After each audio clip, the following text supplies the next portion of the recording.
Welcome to The Hypnotist, the show that gives you inside access to cutting-edge hypnosis with real clients facing genuine issues.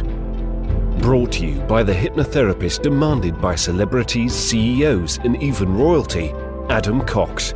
These recordings took place live from Adam's clinic in London's world-famous Harley Street. This podcast features powerful hypnosis, so do not listen while driving or operating machinery. This recording is not suitable for those with epilepsy or severe mental health issues. So, get yourself comfortable and enjoy today's episode of The Hypnotist.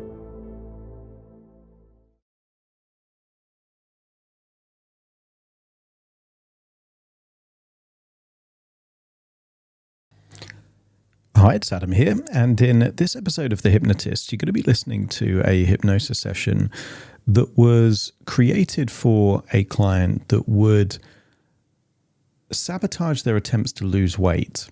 And normally it would be that they would eat healthier, be a bit more active, they would start to lose weight, and someone might say something like, "Oh, you're looking like you're losing weight," or "You're looking slimmer."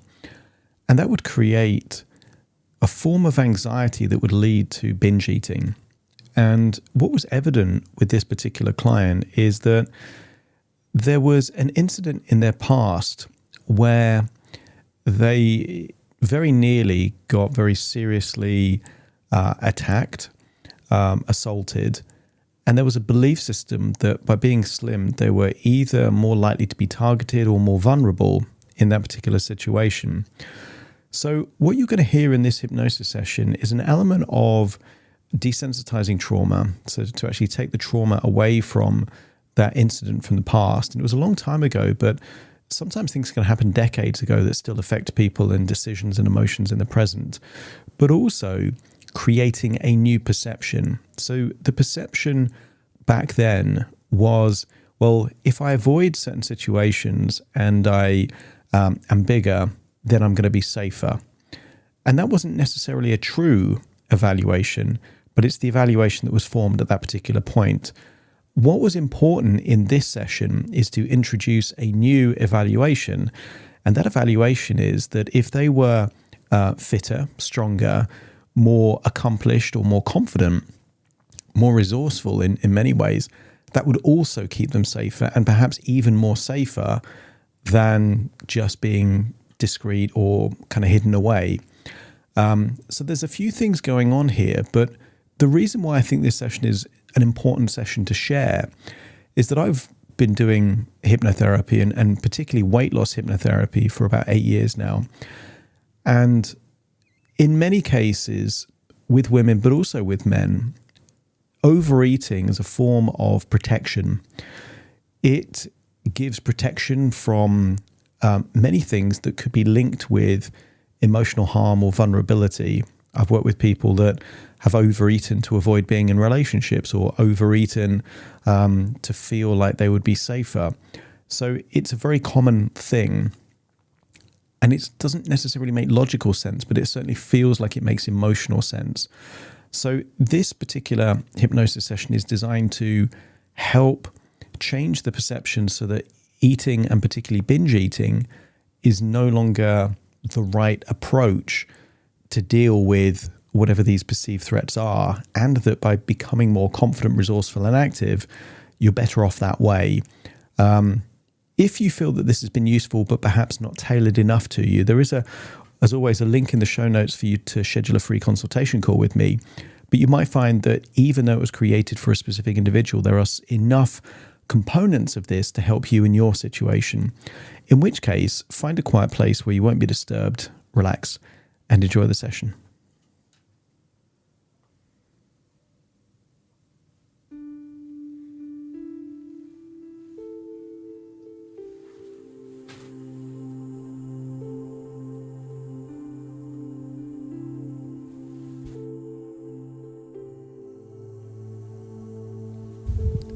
Take a deep breath in.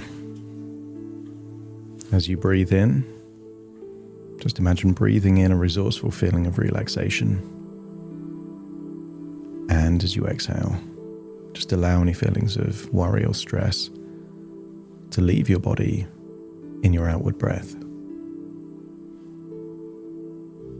On the next inward breath in, take a deeper breath than you normally would. And just start to scan your body for any place where you might find tension. That might be in your forehead, your jaw, neck, or your shoulders.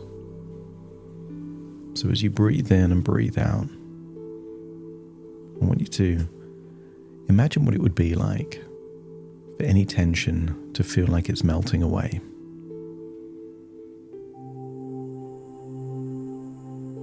I want you to use that creative hemisphere of your brain to imagine a bright color that represents resourcefulness for you.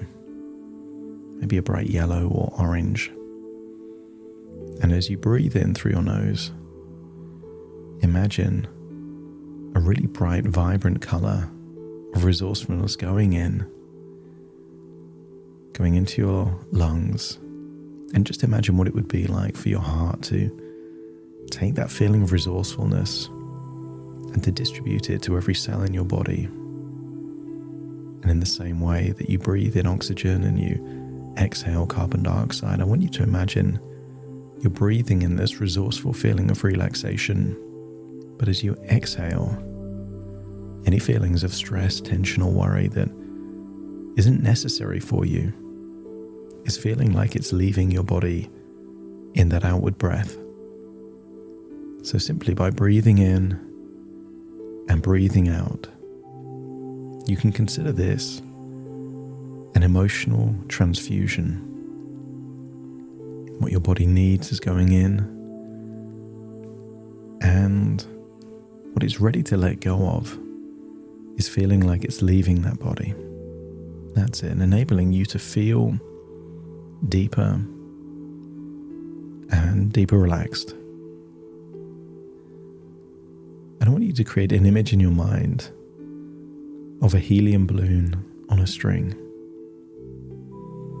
Maybe you can imagine a child holding that string, or just imagine that it's tied to something. And just see the floaty, weightless balloon just bobbing from side to side, still attached to that string. And as you breathe in and breathe out, I want you to imagine that it's almost like you're breathing in helium, this light, weightless feeling. And I want you to imagine that your head is feeling light and floaty, just like that balloon, enabling you to let go of any tension around your neck and your shoulders, to enable you to feel deeper and deeper relaxed. That's it, eyelids feeling heavier and heavier, jaw loosening. That's it. And I want you to use the power of your imagination to imagine a mountain on the island of Madeira. And not just imagine that mountain on that island, but imagine that you're there on that mountain, on the island. Imagine the temperature on your skin, the freshness of the air. Imagine wearing whatever clothing you were wearing back then. And imagine seeing the beautiful, rugged landscapes. Perhaps the blue sky, the occasional fluffy cloud. And I want you to get a sense of feeling very, very far away, in a peaceful place, feeling relaxed, feeling safe, feeling secure. But I want you to use the power of your imagination to introduce a new, strange idea to this mountaintop view.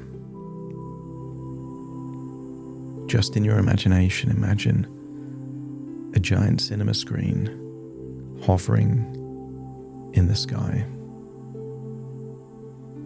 And very soon on that cinema screen will be a memory. The memory of a moment that perhaps caused a belief to be formed.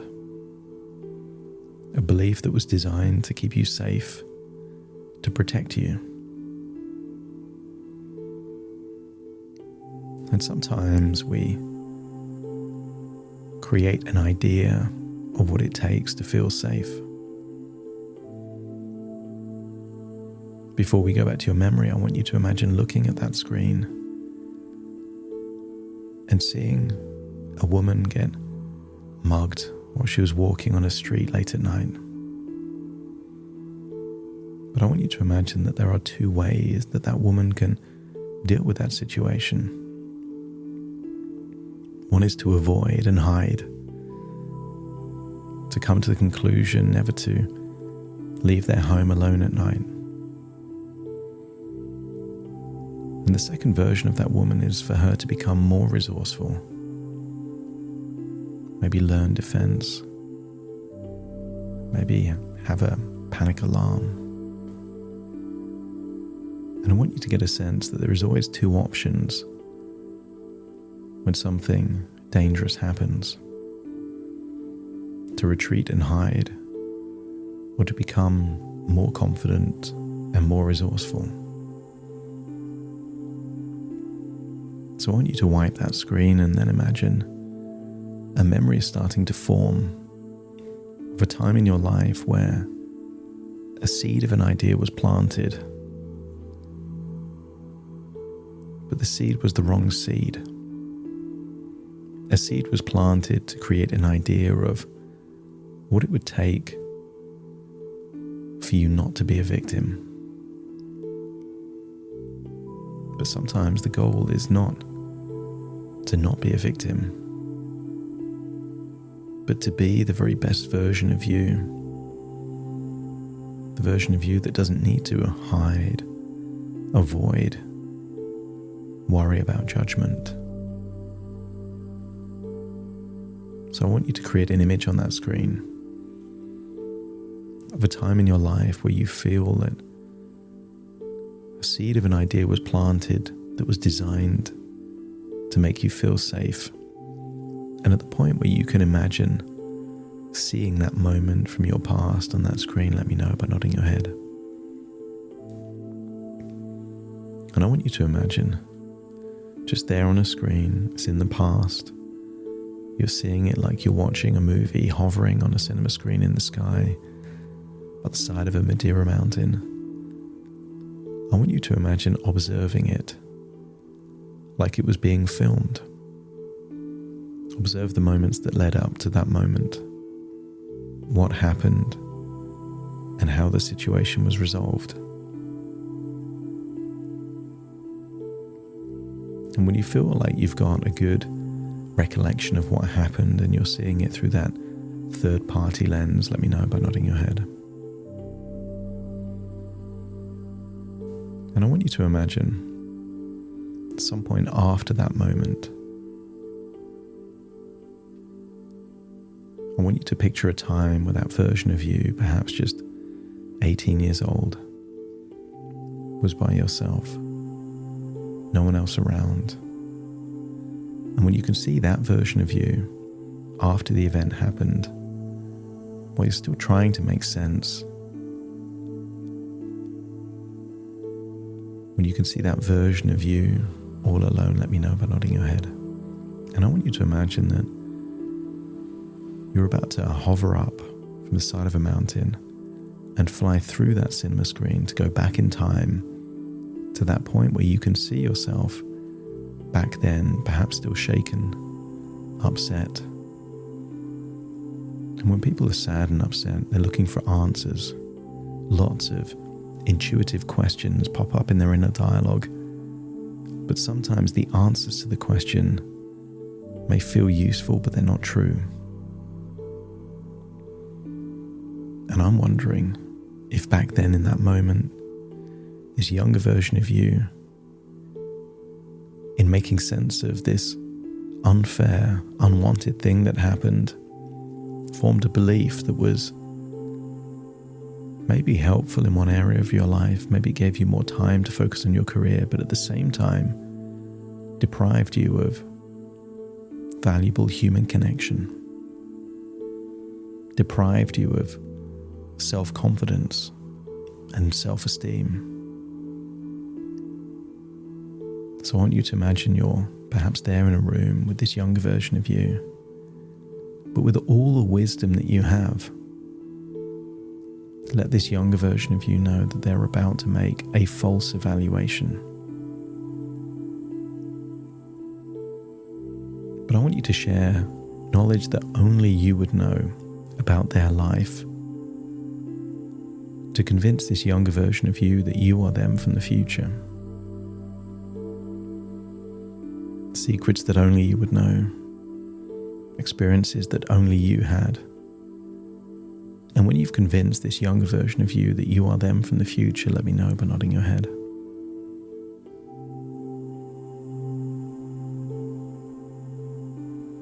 And I want you to tell this younger version of you what happened.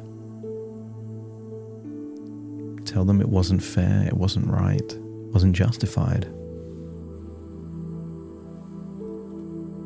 But reassure this younger part that it had nothing to do with them. They were just in the wrong place at the wrong time. Had nothing to do with their weight, nothing to do with their clothes, and everything to do with a messed up person with a messed up agenda. And to tell this younger version that actually what truly kept them safe was resourcefulness and confidence. Their ability to evaluate an undesirable situation, to scream for help, to attract the attention of other people. That resourcefulness is really what kept them safe. They weren't a victim, they were resourceful. And in being resourceful, they handled this situation. And that resourcefulness means they can handle many more situations. That with life comes experience, and with experience comes wisdom, and with wisdom comes discernment to make choices and decisions to get more of what you want and less of what you don't.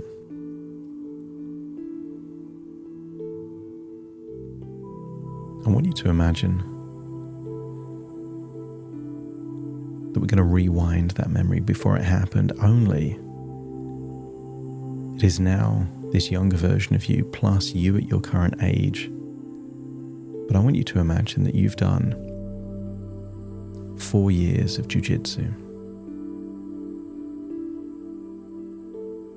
You know the holds, the moves.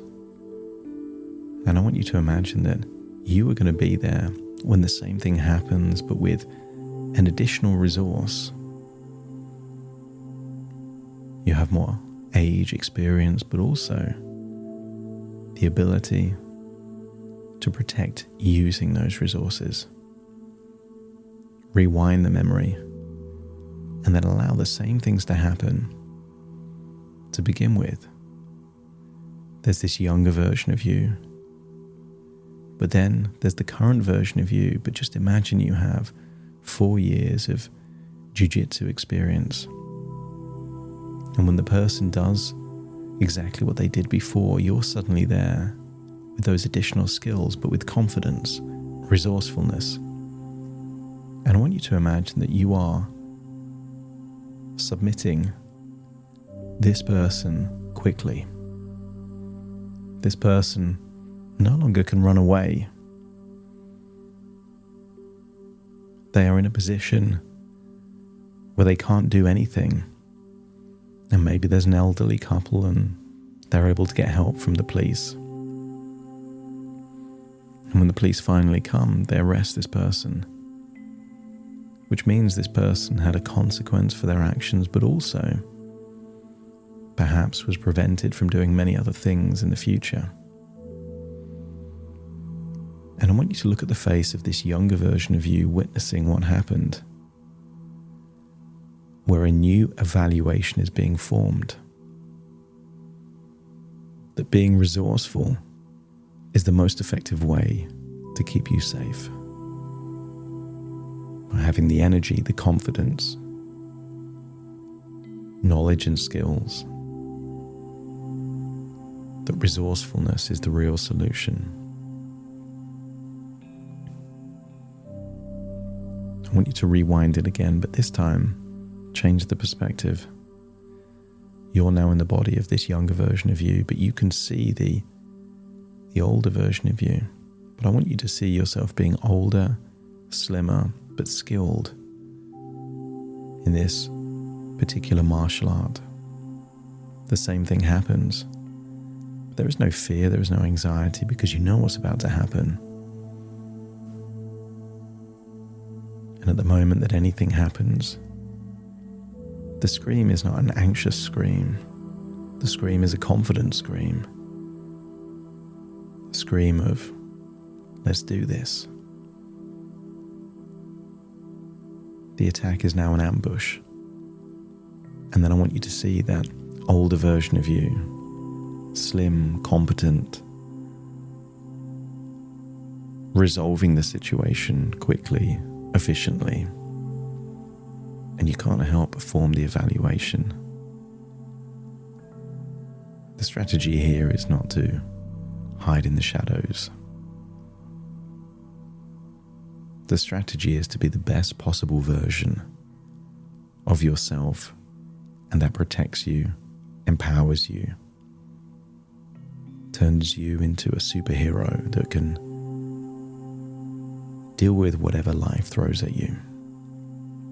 And if you're happy to form this new evaluation, no longer a victim, but someone that aspires to be the very best, the most confident, the most resourceful, the most adventurous, to go out of the comfort zone, because that's where those skills are learned. If you're happy to make that new evaluation, let me know by nodding your head. But I also want you to accept that you don't need to be good at anything when you start. I want you to think back to those language courses that you learned. On day one, there was no expectation to be good. It's the capacity to learn. It's the valuable resource, not the competency, not when you start. And that doesn't matter if it's learning a new sport or going out into the world of dating and relationships. It's all something that when you're comfortable out of your comfort zone, you can be more resourceful to make decisions that lead you to that overlapping Venn diagram of keeping you safe but enjoying life. And they're not mutually exclusive. Your future self will not benefit by missing out on good experiences just to have the slim possibility of missing out on bad experiences. And from this point forward, you're not afraid, because you either live a wonderful life or you learn from setbacks that helps you to make even better choices in your future. I want you to feel like you're integrating into one person, coming back through that cinema screen, back on that mountain in Madeira. As you look back at the past, you now see a confident young lady, not afraid, not broken, worthy, resourceful, a go-getter. And there's one final thing to see on that cinema screen. I want you to now see your future self, a future version of you where avoidance is not an effective strategy. Binging just means that you're less resourceful. I want you to see that future version of you where there is no desire to eat cake, biscuits, chocolate, snacks or crisps. I want you to see a version of you that is just as determined to have the best social life as you were to be successful in your career. And when you can see that future version of you making different choices, but feeling that you are safe and secure from your resourcefulness, not from your avoidance, let me know by nodding your head. I want you to see the days turn into weeks, the weeks turn into months, the months turn into years, and I want you to see that the confidence comes from doing things outside of your comfort zone. And I want you to imagine seeing a future version of yourself looking slim, in a stylish clothes that flatter that slim body, that version of you. And I want you to see that future version of you hearing a compliment. How slim you look. And I want you to see a response of thank you, genuine appreciation for the compliment, but creating even more resolve and determination to become even more of the person that you aspire to be. No freaking out, no anxiety. See a version of you that enjoys attention, enjoys the confidence, enjoys wanting to go to these social occasions and events, feeling that you are worthy, feeling that you can enjoy connections and conversations. I want you to see a playful, fun, confident version of you, comfortable in her own skin, enjoying life. And when you're confident that you can do that while losing weight, let me know by nodding your head. Because you're not losing the weight, you're just trading it. When you lose in weight, you gain in confidence and self-esteem and a feeling of resourcefulness that will protect you from all situations.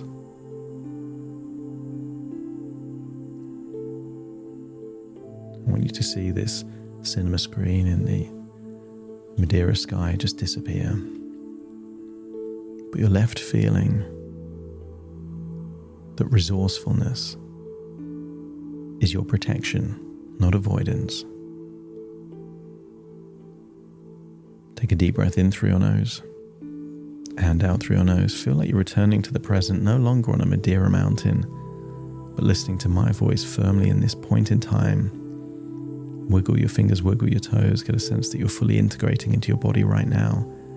As very soon I count from 1 to 10 to awaken you. You'll awaken feeling resourceful, confident, optimistic, with a new relationship with yourself, with a new decision that the kindest thing you can do for yourself is to enable you to be the most resourceful version of yourself. Starting to count to awaken you. 1, 2, 3, waking up. 4, 5, 6, more alert. 7, 8, open your eyes, open your eyes. 9, 10, wide awake, wide awake, wide awake.